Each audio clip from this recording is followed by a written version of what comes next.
ETF index mutual funds నేర్చుకుని stock మార్కెట్లో రాణించాలనుకుంటున్నారా? వెంటనే ఈ నెంబర్కి కాల్ చేయండి.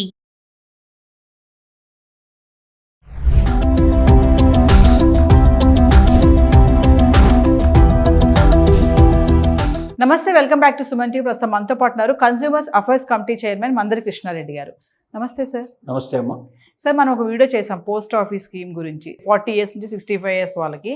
ఈరోజు ఏంటంటే సీనియర్ సిటిజన్ సేవింగ్ స్కీమ్, 65 సంవత్సరాలు పైబడిన వాళ్ళకి అసలు ఏంటి ఆ స్కీమ్ గురించి, ఎంత ఇంట్రెస్ట్ ఇస్తారు, ఎంత కట్టాలి, అంటే ఒక్కసారి కట్టేస్తే చాలు మీకు మంచి రిటర్న్స్ వస్తాయని చెప్పేసి చెప్తున్నారు. ఒకసారి ఆ వివరాలు. ఇది గవర్నమెంట్ ఎంప్లాయీస్కి ప్రత్యేకంగా చేసినటువంటి ఒక స్కీమ్. ఎవరైనా గవర్నమెంట్ ఎంప్లాయీ తన రిటైర్మెంట్ బెనిఫిట్స్, రిటైర్డ్ అవ్వడం కానీ, లేకపోతే తను వాలంటరీ రిటైర్మెంట్ అంటే 50 years తర్వాత వాలంటరీ రిటైర్మెంట్ తీసుకున్న వాళ్ళు కానీ, లేదా మనం సోల్జర్స్ ఎవరైతే వెళ్తారో అంటే దేశ రక్షణ కోసం పాటుపడుతున్నారో వాళ్ళు కొంచెం ముందుగా రిటైర్డ్ అయ్యే అవకాశాలు ఉంటాయి. అలా రిటైర్డ్ అయిన వాళ్ళు కూడా కొంతమందికి ఇది వర్తించేట్టుగా ఏర్పాటు చేశారు. అంటే దీంట్లో 8.2% ఇంట్రెస్ట్ వస్తుంది. చాలా అత్యధికమైన ఇంట్రెస్ట్. ఇంతవరకు బ్యాంకుల్లో ఎవరు కూడా ఇంత ఇంట్రెస్ట్ పే చేయరు. వీళ్ళకి దీన్ని క్యుములేటివ్ సిస్టంలో అంటారు. అంటే వడ్డీకి చక్రవడ్డీ కట్టేటువంటి పద్ధతిలో కడతారు. దీన్ని 3 నెలలకు ఒకసారి అమౌంట్ పే చేస్తారు.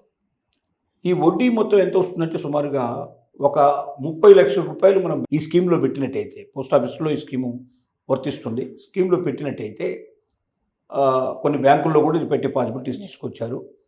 మనకు 61,000 చిల్లర వస్తుంది మొత్తం. 3 నెలలకు ఒకసారి 30 lakhs పెడితే అంటే ప్రతి నెల పర్ మంత్కు 20,000 మినిమం పడుతున్నట్టు లెక్క.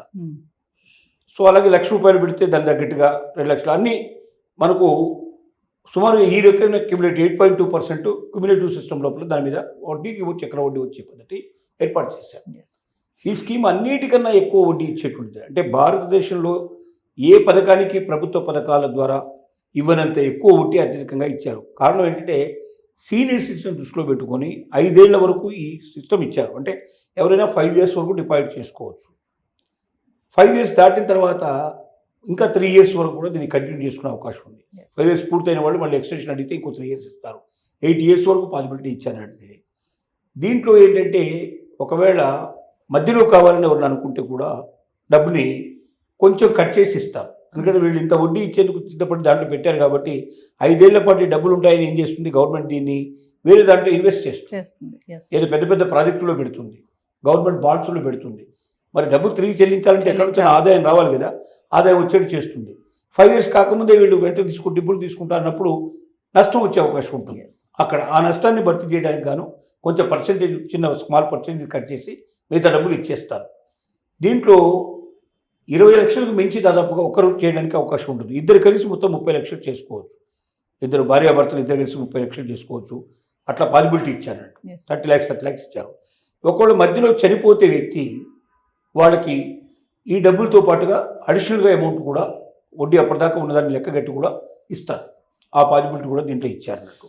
ఇలాంటి పరిస్థితులు కాబట్టి రిటైర్డ్ అయినటువంటి పర్సన్స్ ఎక్కువ చేసే పని ఏంటంటే గవర్నమెంట్ సంబంధించిన స్కీముల్లో పెట్టకుండా ప్రైవేట్గా ₹2 ఇస్తాం, ₹3 ఇస్తాం, ₹4 ఇస్తాం అని ఆశ పెట్టి చాలామంది చిట్ ఫండ్ కంపెనీలు కానీ, లేదా ఎక్కువగా ఇలాంటి ప్రైవేటు స్కీములు కానీ అది పెట్టి మీకు ఇంత కడితే ఇంత ఇస్తాం, ఇది అని ఆశ పెడతా ఉంటారు.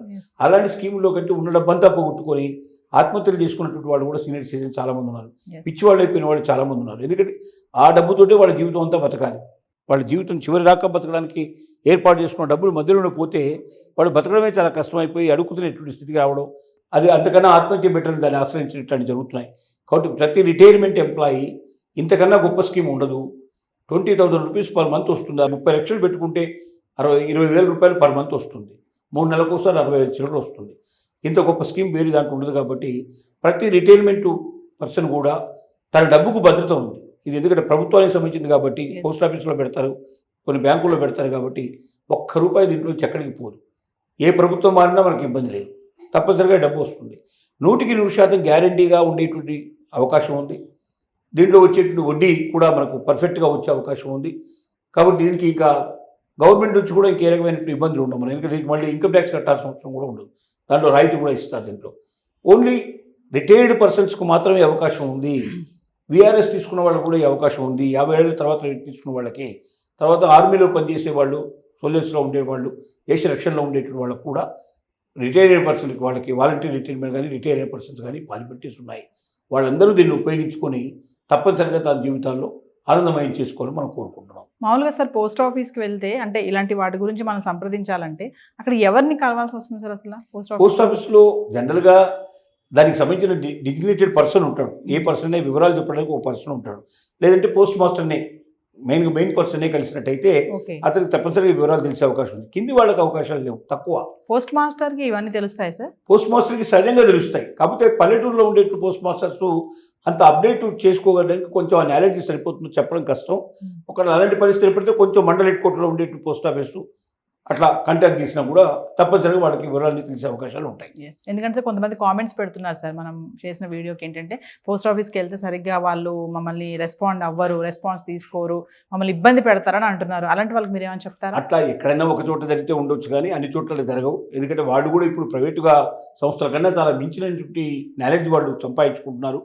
పోస్ట్ ఆఫీసులు బ్యాంకులాగా పనిచేసే స్టేజ్కి వచ్చేసాయి. వాళ్ళు కూడా సాఫ్ట్వేర్ అంతా ఉపయోగిస్తున్నారు.